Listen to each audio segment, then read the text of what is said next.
Hi, just as a reminder, I want to point out that my purpose in providing these videos is so that I can share some information about child development and help you as parents learn what you might do to promote it and help your children be more positive and successful.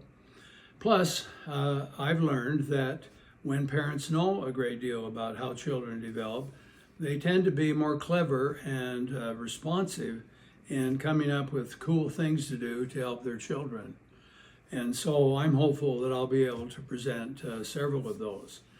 In this episode, I'm going to talk about attachment. And I know that word is familiar, but I hope to deepen your knowledge of that because it turns out that over the years, research having to do with attachment has yielded more information telling us that it's a significant and vital part of a child's life that leads to success or fails to do so. So I'm going to begin by reminding you of Harry Harlow's work way back in the 1950s.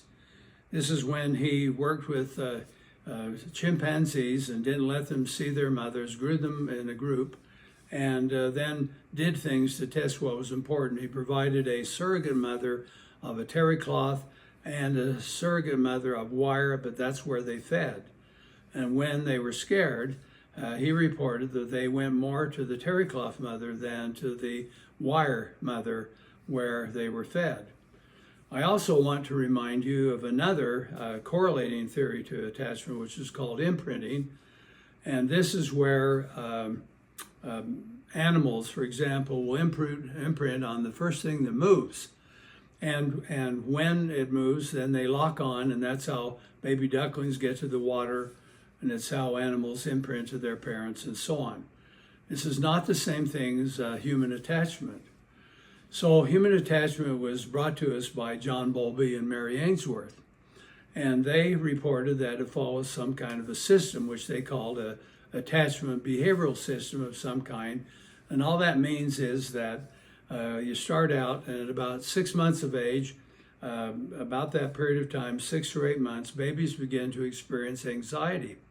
And from that moment on, they will prefer to spend time with people who are recognized and predictable, who are their caretakers, and they will form specific attachments to 1 through 3 people, according to the research. So then from the 6th month to the 18th or the 20th month is a time when parents should be with their kids. So if you're going on a vacation and leaving your child for a long period of time, I vote that you don't go when the child is between 6 and 18 months of age, because we want that child to be attached to you. So it's possible for a child to get 2 kinds of attachment. Third, really. One is an anxious attachment, the other is secure attachment. And then there's some evidence that there may not be any attachment at all. And this happens when children have an attachment disorder, when they might live in a family home, for example, and there's no clear prediction for them or person who's a caretaker. What we want, of course, is secure attachment. So we want to talk about what influences whether secure attachment will occur. And then what are the signs when a secure attachment is not taking place? So if you're taking a look at your child and helping somebody else, you take a look at their activity level, how active they are in moving and so on, because the more active a child is, typically the more active he will be in relation to you and other people. Take a look at your child's tendency to approach or withdraw. Some children will approach others and some have kind of a tendency to withdraw from others.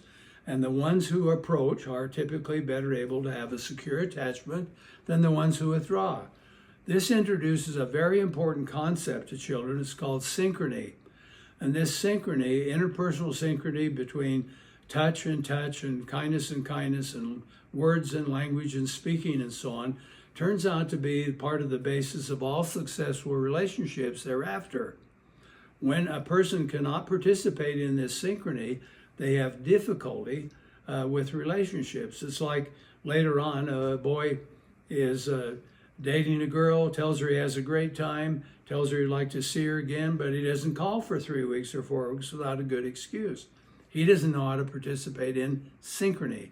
A successful dater will tell the girl, I enjoyed it, I really liked you, and he'd call in the next day or two, and he is saying to her, I enjoy being with you, and how would you like to enter into synchrony with me? You could also take a look at your child's threshold of response. Are they very reactive, or are they calm and patient? The ones who are calm and patient tend to be those that are easier to form secure attachment with.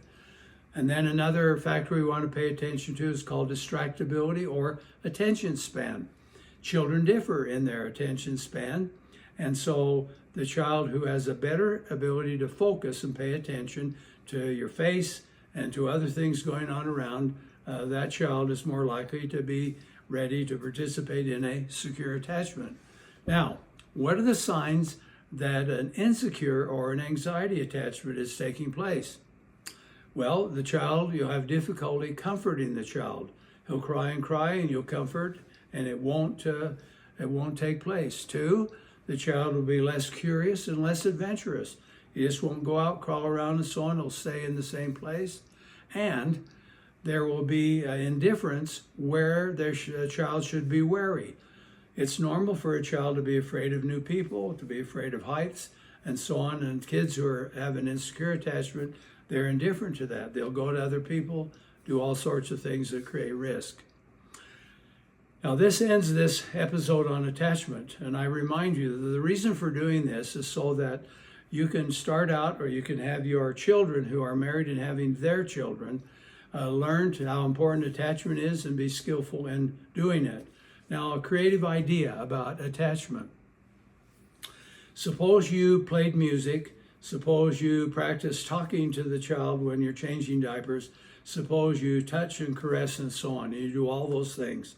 And more importantly, you are predictable in your care. You set up a 2-hour feeding schedule or something that is predictable for the child. And then facial expressions. So one parent I know taught their child between 8 months and 20 months a lot of different facial expressions, happy ones, cheerful ones, pleasant ones, and the child began to mimic them, and that produced something we know as synchrony, and that clever response helped promote the idea of secure attachment.